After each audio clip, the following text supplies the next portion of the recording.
As you can see, we've got an NBA Showdown $1.25 million final shoot-around special. You can check out the DK lobby for your shot at more than $1 million in total prizes. Part of the NBA Showdown $1.25 million final Showdown shoot-around special for just $25. You can enter a Showdown Captain Mode lineup, and you can net a grand prize of $250,000. That sounds pretty good, doesn't it? Lineups lock 9 p.m. tonight. Get those lineups in. And right now, over the course of the next little bit, we're going to advise you on how you should build those lineups to give you the best shot to win. And with that, we're going to welcome in a couple of our NBA experts. We will bring back Meiselman as well as Nick Friar. Friar from baseball on to hoops, but he had time to prepare, so don't worry about him. He's going to tell you everything you need to know. Guys, again, it's Showdown Captain Mode. That's important. No surprise, the two most expensive options are Steph Curry and Jayson Tatum, but Nick, are they the best option at captain?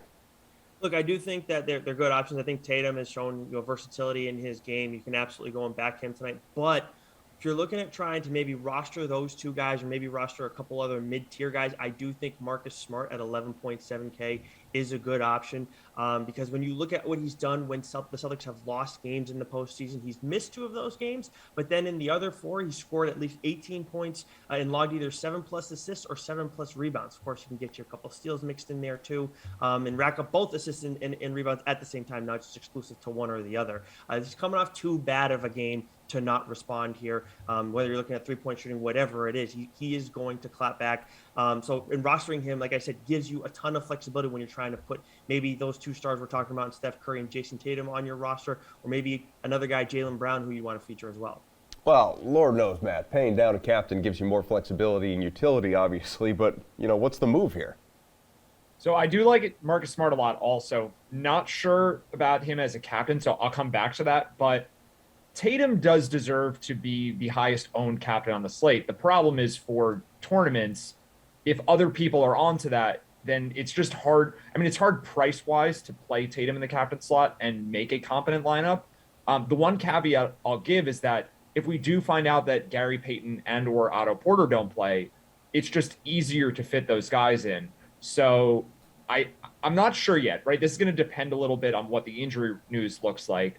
But I'm going to say Tatum does make sense as the top captain choice. I do think you can consider going down into that mid-range or just playing Jaylen Brown. But ultimately, I think there's a case for everyone, in my mind, except for maybe Steph Curry, who I just think will be as owned as Tatum. But I think Tatum is just a better play. So if you're paying up, I like Tatum over Curry. But I do kind of like paying down too. And I think Brown and also Smart are good choices there. So, Mize, if you are going to go Tatum, if you're going 16-2 in the captain spot, yeah, you can fit another stud in, obviously, in your utility, but more than likely you're going to look for a little bit of value to stack with that captain. So who is it? So I'm going to talk about 2 guys, and one of them will be brief because Nick already mentioned him. The only thing I'll add on Smart is I do think that his ownership will be substantially lower than a lot of these other guys in the 7 to 8K range, just because of the results of the series so far. So I just think people aren't really going to want to play him as much, just given how he's been so far. And I do think, like, we've talked about this throughout the week, Smart's loss of minutes is circumstantial. Peyton Pritchard and Derek White were just amazing in game 1, so Smart stayed on the bench. Game 2 was a blowout. And I think in a normal game, Smart plays more. But the other guy I'll mention quickly is Robert Williams, who only played 14 minutes last game. I think is fine. He's had 2 days off now. And that's another guy who I think people are going to be scared of. I think we can all agree that less Daniel Tice for this game is likely. And as long as Time Lord is reasonably healthy, I do think the Celtics want to keep him on the court as much as he can handle. So I think this is more of an ownership play too, but I do think the upside for Williams is pretty high. Less Daniel Tice is likely. It's hopeful. Nick, what do you think? Who's the ideal guy to stack with your captain? Well, I'm looking at trying to find a couple of value guys for you because, as I mentioned already, if you go and have Smart, that alone, you can go and have a couple of higher price options like Steph Curry and or Jayson Tatum, maybe Brown as well. But featuring a salary saver too is going to make a big difference in trying to do that as well. I know you guys are talking about Daniel Tice, and yeah, he's probably not going to get a ton of minutes, but he has played in those first 2 games, and we haven't seen Grant Williams get as many minutes as he normally does. So at 1.6K, that's a guy who could help you save quite a bit of salary and still has a chance to to get you some points. The other guy who I like a little bit more, if he does play, because he is one of those guys that's listed as questionable, is Andre Iguodala, a little bit cheaper at 1K versus Daniel Tice. You can see 1.6K. With Iguodala, look, if he's cleared to play, we know he's going to play, and he's going to get his 12 to 15 minutes, and he can get you a little bit of everything out there. Most importantly, though, with these two guys where they can get you a little bit of points, they're going to allow you to roster guys who can rack them up big time. Who's the total fade tonight, Nick? So, I mean, Draymond Green's got to be the guy in this one. I understand that he does a little bit of everything. We're talking about all these guys who can do that. Of course, he is, I mean, when you look at him, 10.5K, 7K for his utility spot, I just think he's asking for too much trouble. You know, we talk about numbers and everything, but when you're looking at narrative, this guy where he's saying so much off the floor right now, and I would imagine the refs are going to call him a little bit tighter than they have been, just because, like, you go and say some of the dumb things that he said, you're asking for it. So I think he's someone who you need him to get his minutes in order to get the production that he provides. And I'm just worried he's going to get those minutes tonight. Yeah, I mean, if you feel like you're getting preferential treatment, Matt, maybe don't advertise it. Maybe just enjoy it and move on with your life.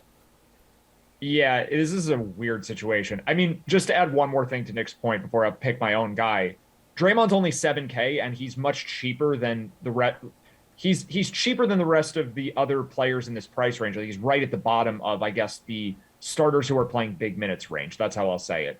So he's going to be the most popular of those guys. For that reason alone, you could consider fading him. But yes, if there's a likelihood he's going to get in foul trouble or have some issues with the refs, that's just an additional reason to look away from him. But the other guy I'm looking to fade, who may not even play at all, is Otto Porter. And if he's questionable with a foot injury, and that's for real, then it kind of means that he's probably re-aggravated it. And he's been really good in the finals so far, but less minutes is on the table. Like, I don't know that we're going to get anything totally concrete from Steve Kerr. He's been a little vague with the updates as far as like what his rotation will look like. We didn't know going into game one if Gary Payton was going to play at all. Going into game two, we knew he'd be in the rotation, but he saw 25 minutes. Like, that was a little surprising. I don't think we're going to get a clear answer on how much Porter will play if he plays, but if Iguodala is available and Payton's available and Porter's available, we could see Porter's minutes shrink a bit as they try to keep him fresh for the rest of the series. Like, this is a really important player for them, and of course they don't want to lose him for the series, and he does tend to get hurt a lot. So I think we could see Porter play only like 10 or 12 minutes in this game, and at 4.6K and also a semi-popular value play, I think you just stay away from that. Guys, the last, only, and most important question that has nothing at all to do with DFS or even the sportsbook necessarily. And Matt, we're going to start with you because I already know your answer. Straight prediction, who's going to win game 3? Do I have to say it? Do you want me to put the words out? Because everyone knows. Speak it into existence, would you? The Celtics are winning game 3. We'll worry about game 4 later, but I still feel good. I think the Celtics are winning game 3 and the series. Matt's all in on 7-0 after a loss this postseason. What about you, Nick? I am as well. I mean, I think you're coming back at home. This is not it's not a must-win game. Every game's kind of a must-win game in a way for either of these teams. But I think when you look at the Celtics right now, they've been too good after a loss this throughout the postseason. I think they cover in this one too. I'm putting it at like they win by 8 points, might even be double digits again. Because I do think that if they get out to a big enough lead, the Warriors are kind of going to hedge and say, you know what, all right, let's just rest our guys and get ready for Friday, since this is the shortest bit of rest that we've seen so far in the finals.